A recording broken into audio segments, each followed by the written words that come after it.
à toutes et à tous, nous sommes le 5 mars 2022 pour ce nouveau rapport de situation spéciale, situation militaire. Bon, comme vous avez pu le voir, YouTube commence gentiment à opérer aussi la censure contre moi, donc je vous rappelle que nous avons une chaîne sur Odyssée sous le même nom, Donbass Insider. Je vous mettrai le lien en description. Rejoignez-nous aussi sur Telegram, parce que vraiment c'est là que je poste le maximum d'informations, des choses que je ne poste pas sur les autres réseaux sociaux parce que c'est pas adapté. Donc vraiment, si vous voulez les infos un peu plus en direct et plus d'informations, c'est sur Telegram que ça se passe. Je rappelle, vous pouvez l'installer aussi sur votre PC, donc vous pouvez suivre depuis votre ordinateur. Bon, la situation en une semaine, elle a beaucoup évolué. Je vais vous montrer une carte qui vous montre un peu l'état de la situation, qui vous montre dans toutes les zones qui sont actuellement sous contrôle de l'armée russe et ou des milices populaires de la RPD et de la RPL, puisqu'elles ont aussi largement progressé. Si on regarde un petit peu plus près d'abord dans la situation au niveau du Donbass, les bombardements de l'armée ukrainienne contre les zones civiles se poursuivent. Bon là, ces 2 derniers jours, ça commence tout doucement à diminuer, enfin. Mais ça se poursuit par exemple en RPD contre Donetsk, contre Dokuchaïevsk, contre Gorlovka, Yassinovataya, qui sont encore trop près de la ligne de front. La ligne de front, donc au sud, a vraiment avancé vers Mariupol. L'armée russe et la milice populaire de la RPD ayant fait la jonction au nord de Mariupol. Maintenant, la milice populaire de la RPD contrôle les villages qui sont à l'est, mais aussi au nord-nord-ouest de Mariupol, entre autres des villages qui sont au niveau de la frontière de l'oblast. Donc la milice populaire a vraiment poussé à cet endroit-là jusqu'à la limite en fait de l'ancienne région de Donetsk. Donc ça c'est plutôt bien. Mariupol est totalement encerclé désormais. Il y a des couloirs humanitaires qui ont été créés ici comme dans les autres villes qui sont encerclées. Malheureusement, là comme un petit peu partout ailleurs, les néo-nazis et ou les autorités font tout pour empêcher les civils de partir. Donc ces derniers ne sont pas informés qu'il existe des couloirs humanitaires. Les forces ukrainiennes tirent sur les routes concernées, donc les civils s'enfuient sous les tirs. Pour ceux qui y arrivent, on a 17 personnes qui ont réussi pour l'instant à fuir Mariupol, donc c'est comme ça qu'on a eu les informations. Ils font aussi sauter des ponts, des voies ferrées, entre autres près de Kiev à Irpen, la voie ferrée a été endommagée par une explosion, donc les gens ne peuvent plus fuir par le rail. Routes, ponts, voies ferrées sont dynamitées par les néo-nazis et ou les forces armées ukrainiennes, histoire de compliquer encore plus la tâche. Voilà, donc quand je vous dis qu'ils utilisent les civils comme bouclier humain, je veux dire, j'en ai pas de meilleure preuve. Je veux dire, si réellement ces gens se souciaient de leur population civile, ils feraient tout pour leur permettre d'évacuer. Mais ils savent très bien que tant que les civils sont là, eh bien cela ralentit la progression russe, puisque les Russes, contrairement à ce que raconte la propagande occidentale, ne visent pas les civils et essayent de les préserver autant que faire se peut. Donc ça ralentit bien entendu leur progression. La situation d'ailleurs un petit peu partout en Ukraine est assez catastrophique sur le plan humanitaire, chose qui a été soulignée par le ministère de la Défense russe lors d'un briefing. Je veux dire, dans les villages où moi je suis allée à Bougas, donc les gens, ça fait une semaine qu'ils sont sans pain, parce que les soldats ukrainiens ont dévalisé en fait les magasins du village avant de s'enfuir, tout simplement. Mais même sans ça, les villes qui sont encerclées ne peuvent plus être approvisionnées, donc au bout d'un moment, la nourriture finit par manquer. Hein, je veux dire, les stocks des supermarchés sont pas infinis. Donc la situation dans plusieurs villes qui, comme Mariupol, se retrouvent sans gaz, sans électricité, sans eau courante, plus de nourriture, bon, bah, c'est catastrophique. Et c'est là qu'on voit que je veux dire, le but tant des autorités ukrainiennes que des forces armées ou des néo-nazis, c'est pas du tout de défendre la veuve et l'orphelin ou leurs civils. Ils en ont strictement rien à faire. Ils les laissent dans une situation absolument intenable au lieu de leur permettre de s'enfuir, tout simplement. Donc c'est vraiment, enfin, je trouve que c'est très révélateur quand même des méthodes. Donc comme je le disais, pour l'instant vers Mariupol, seules 17 personnes ont réussi à s'enfuir, mais on a des images qui me montrent qu'il y a des milliers et des milliers de personnes qui cherchent à partir. et qui pour l'instant ne le peuvent pas. Non seulement à Mariupol, mais dans d'autres villes comme Kharkov ou Kiev. Donc comme je disais, le front a vraiment avancé en RPD vraiment vers le sud, entre autres Volnovakha qui est maintenant encerclé. Le nettoyage de Volnovakha est en cours, ça devrait être assez rapide, normalement, d'ici quelques jours on devrait avoir pris le contrôle de Volnovakha. À Kherson, des milliers de soldats ukrainiens ont fui une base en catastrophe, semble-t-il, puisqu'ils ont laissé derrière eux une très grande quantité d'armes, des tonnes et des tonnes de munitions, d'équipements militaires, les tentes, enfin tout a été retrouvé. Vous irez voir sur la chaîne Telegram, il y a des vidéos qui viennent du reporter de RT, Mourad Glaziev, qui montre tout ce qui a été laissé derrière eux. Donc les gars ont l'air vraiment d'avoir fui en catastrophe devant l'avancée de l'armée russe. À Kiev, donc l'armée russe est désormais dans la banlieue ouest de Kiev, vers Irpin. Kharkov, Kharkov est complètement encerclé. Là aussi il y a des couloirs humanitaires, mais pareil pour l'instant. Toujours pas empruntés par les civils, donc ce qui semble indiquer que les autorités ne les laissent pas partir ou ne les informent même pas qu'ils existent. Alors Zaporozhye, ça a été le grand délire hystérique. Hein, donc j'ai eu des gens qui m'ont posté dans les commentaires sur la chaîne Telegram des commentaires complètement hystéros en mode on a risqué un deuxième Tchernobyl à cause de la Russie. Non, vous avez risqué un deuxième Tchernobyl à cause des soldats ukrainiens qui ont installé un groupe de sabotage-diversion dans l'un des bâtiments administratifs de la centrale nucléaire de Zaporozhye pour tirer sur la colonne russe qui s'approchait de la centrale pour en prendre le contrôle. Voilà, donc la colonne russe a bien entendu répondu, hein, ils vont pas cesser de tirer dessus non plus, voilà. Et le bâtiment a pris feu, mais l'incendie a été éteint tout de suite, et en plus le bâtiment n'était pas du tout juste à côté des réacteurs. Tu t'amuses pas à t'installer dans le bâtiment d'une centrale nucléaire pour tirer sur des forces armées ennemies. Non, sauf à être complètement con, mais bon, c'est pas grave. Nikolaïev, la ville est encerclée à l'est et au nord par l'armée russe, pas encore à l'ouest. L'armée ukrainienne a fait sauter un certain nombre de ponts et de routes pour empêcher l'armée russe de pouvoir encercler totalement et facilement la ville. Mais bon, ça va se poursuivre. Là, en plus, l'armée russe est un petit peu ralentie, puisque, comme ils ont mis en place des couloirs humanitaires, ils ont instauré un cessez-le-feu dans les zones où se trouvent ces couloirs humanitaires, chose qui a été utilisée par l'armée ukrainienne, entre autres à Mariupol, pour tirer sur l'armée russe, qui a donc dû répliquer. Fidèles à leurs habitudes, on décrète un cessez-le-feu pour des raisons humanitaires, ils nous tirent dessus. Ça c'est pas neuf. Là, il y a eu une mise en garde de Vladimir Poutine.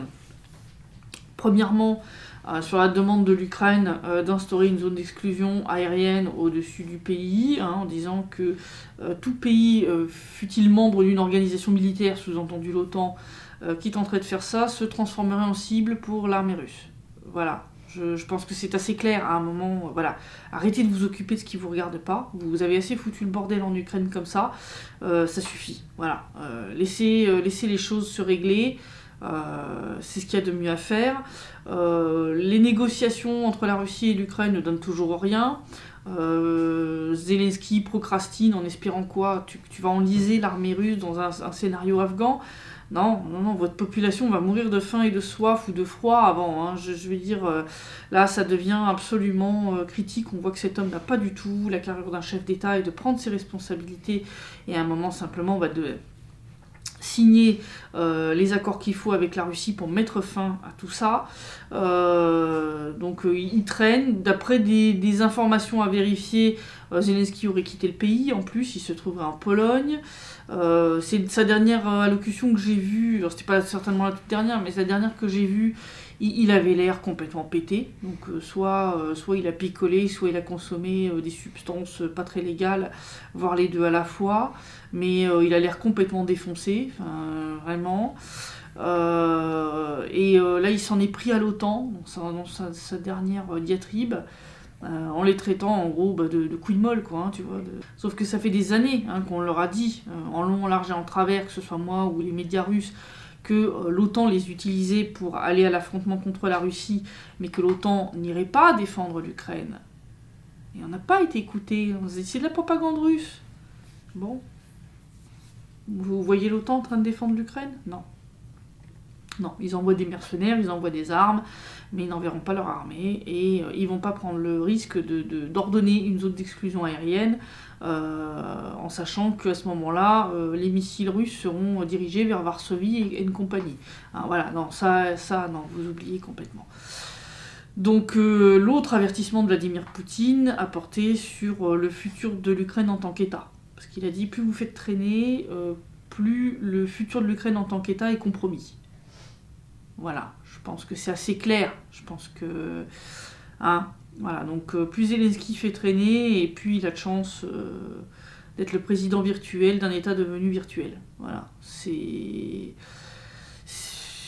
à lui de décider, je veux dire, c'est lui le chef de l'État, hein. C'est à lui de prendre ses responsabilités. Il a voulu se lancer dans une offensive contre le Donbass, alors qu'il avait été mis en garde, hein, il a voulu violer totalement les accords de Minsk. Bon, c'est fait, maintenant t'assumes. Hein. À un moment, faut arrêter. Comme je le disais, donc les bombardements se poursuivent dans le Donbass, on continue à avoir des civils blessés ou tués. Donc là, depuis le début de cette escalade, on en est à 26 civils tués, 109 blessés, dont 7 enfants quand même. C'est assez important. Les villages qui ont été libérés ont commencé à envoyer de l'aide humanitaire, parce que bon, les habitants, comme je l'ai dit, comme à Bougas, ont été laissés sans rien. Donc là, on leur envoie de la nourriture, des médicaments... dans tous ces villages, Granitnoye, Talakovka. La RPD envoie aussi des espèces d'unités mobiles administratives pour permettre aux gens, entre autres, de s'inscrire, pour les retraités, pour pouvoir toucher leur retraite. Là, il y a des bus mobiles de la Banque centrale qui se déplacent pour permettre aux gens d'échanger leur grivnia contre des roubles, pour commencer les formalités, pour s'enregistrer, pour pouvoir ensuite percevoir leur retraite sur une carte bancaire, etc. Donc on est en train tout de suite, très rapidement, de commencer à mettre en place les outils administratifs qui vont permettre à ces villages de recommencer à vivre à peu près normalement, le plus rapidement possible. Donc là-dessus, je veux dire, bon, ça c'est vraiment cool, on gère de ce côté-là.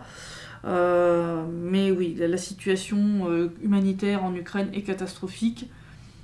C'est clair que cette guerre fait des morts parmi les civils ukrainiens, je ne vais pas vous dire que c'est pas le cas. Le problème étant que, comme la propagande ukrainienne raconte n'importe quoi, je ne peux pas me fier à leurs chiffres, je ne peux absolument pas m'y fier. Et ça, c'est un gros problème, un très gros problème.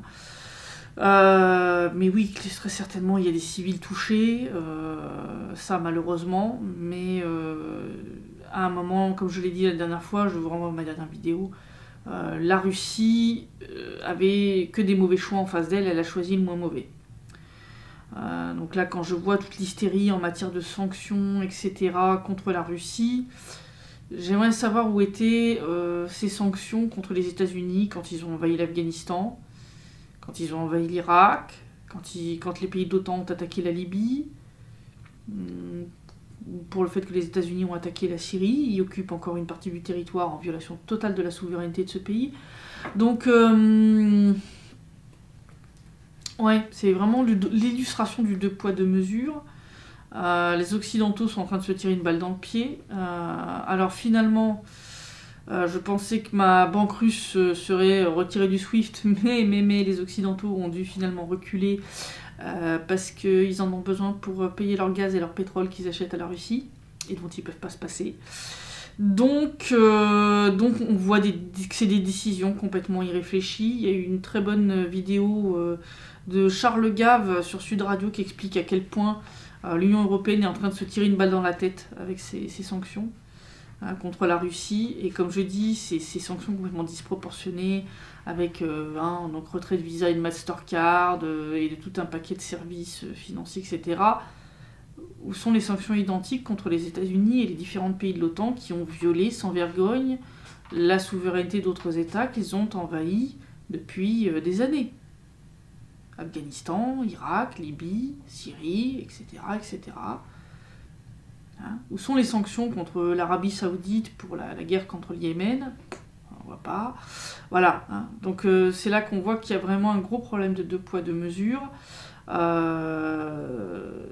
Je chose que j'ai essayé d'expliquer à un journaliste d'Arrêt sur Image, qui sûrement regardera cette vidéo. J'attends toujours d'avoir la version complète de l'article. Avec le début, déjà, moi, ça me fait un petit peu tiquer, donc j'essaie de lui expliquer certaines choses, mais j'ai l'impression que ça ne passe pas trop. Mais vraiment, si vous croyez briser la Russie avec ces sanctions, mais vous planez. Mais complètement. Je vous le dis sincèrement. Vous n'allez pas vaincre la Russie. Ce que vous êtes en train de faire, là, la cote de Poutine, elle est en train de remonter. La mentalité russe, c'est s'ils sont attaqués, ils vont se regrouper derrière leur chef.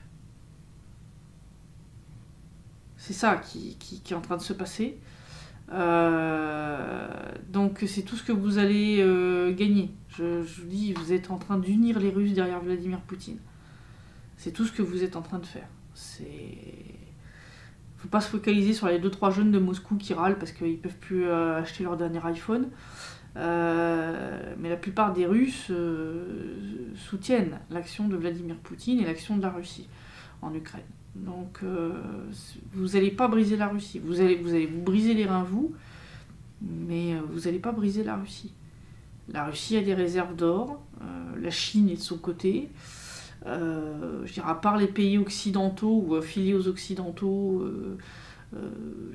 même la Géorgie a refusé de prendre des sanctions contre la Russie. La Géorgie. La Turquie a refusé. Parce que la Turquie, c'est très bien. Et je dirais, Erdogan se souvient très bien de ce qu'on lui ont coûté les sanctions russes. Donc, moi, je vous le dis, là, la Russie bascule en fait sur le système concurrent de SWIFT qui avait été développé par la Chine. Et puis, ce truc va se généraliser. Et puis, ça sera terminé, c'est tout. C'est tout ce que vous aurez gagné. Donc, moi, je vous le dis, vous ne briserez pas la Russie, vous ne lui ferez pas changer de politique.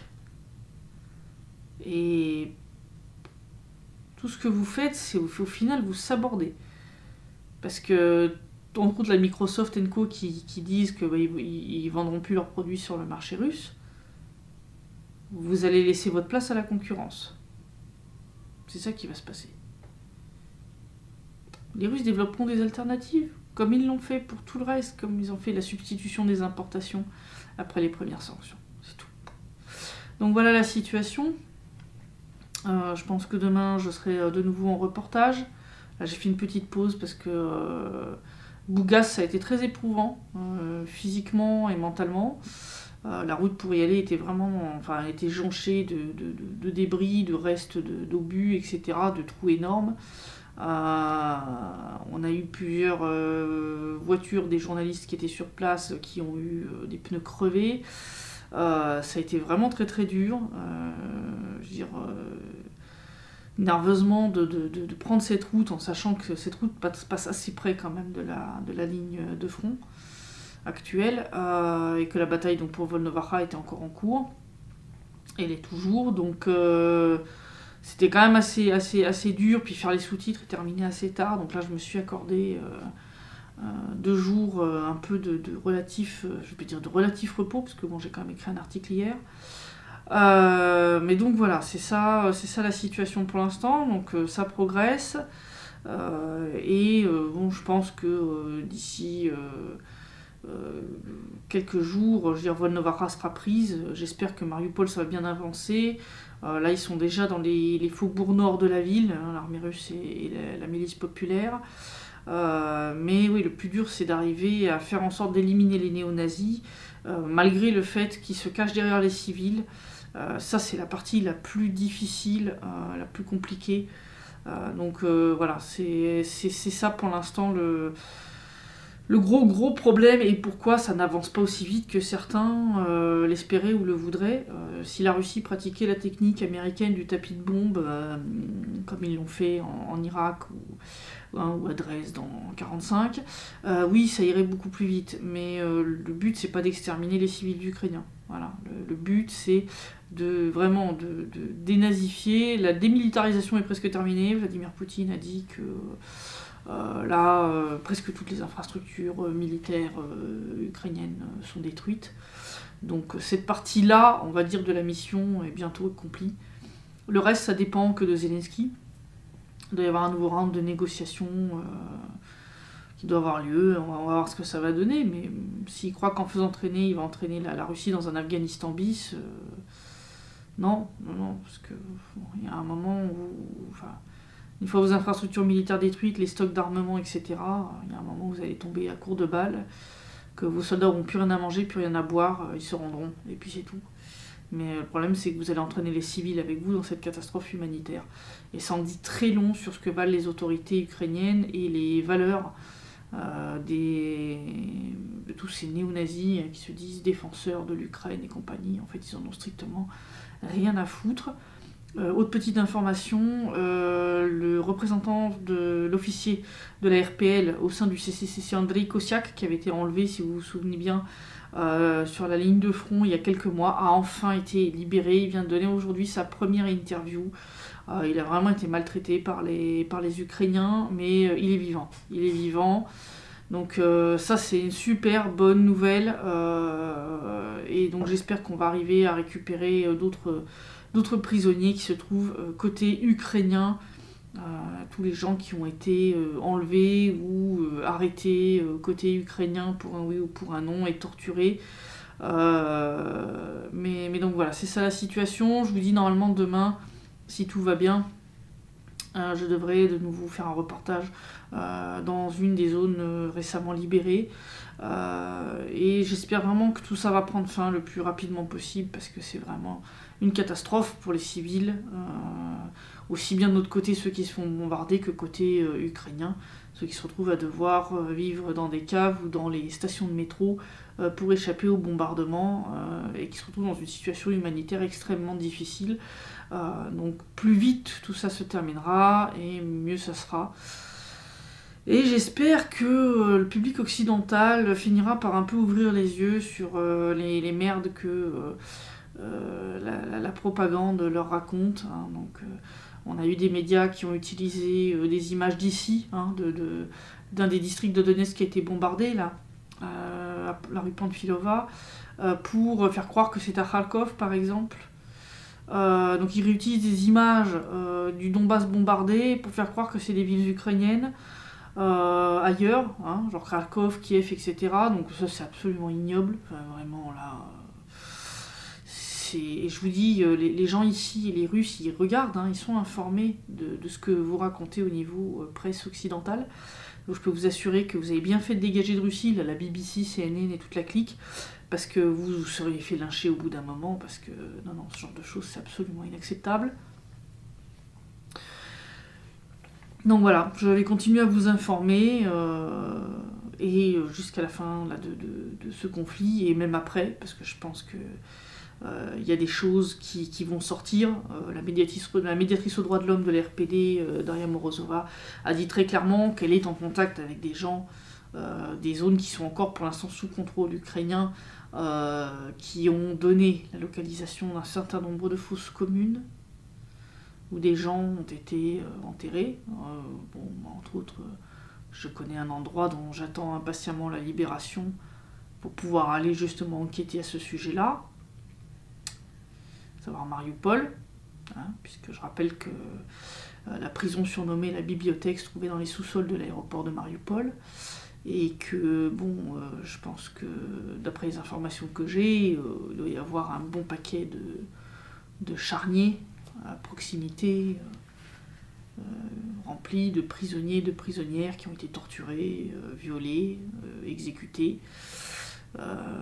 Et donc ça, je pense, ça sera une preuve irréfutable des crimes de guerre et des crimes contre l'humanité des autorités ukrainiennes contre la population, entre autres du Donbass, mais pas seulement, parce que la population ukrainienne dans son ensemble a aussi subi toute cette répression. Il y a l'air d'avoir des règlements de compte à OK Corral aussi. À Kiev, il semble qu'un des membres de la délégation, un des députés ukrainiens qui était membre de la délégation qui négocie en Biélorussie, a été assassiné, abattu par le SBU, à vérifier. Mais bon, donc voilà. Donc je vous encourage vraiment à nous suivre sur Telegram et sur Odyssée pour la partie vidéo, pour éviter tout ce qui est censure, et pour Telegram surtout pour être informé vraiment en temps réel. Et je vous dis à la semaine prochaine pour le prochain rapport de situation.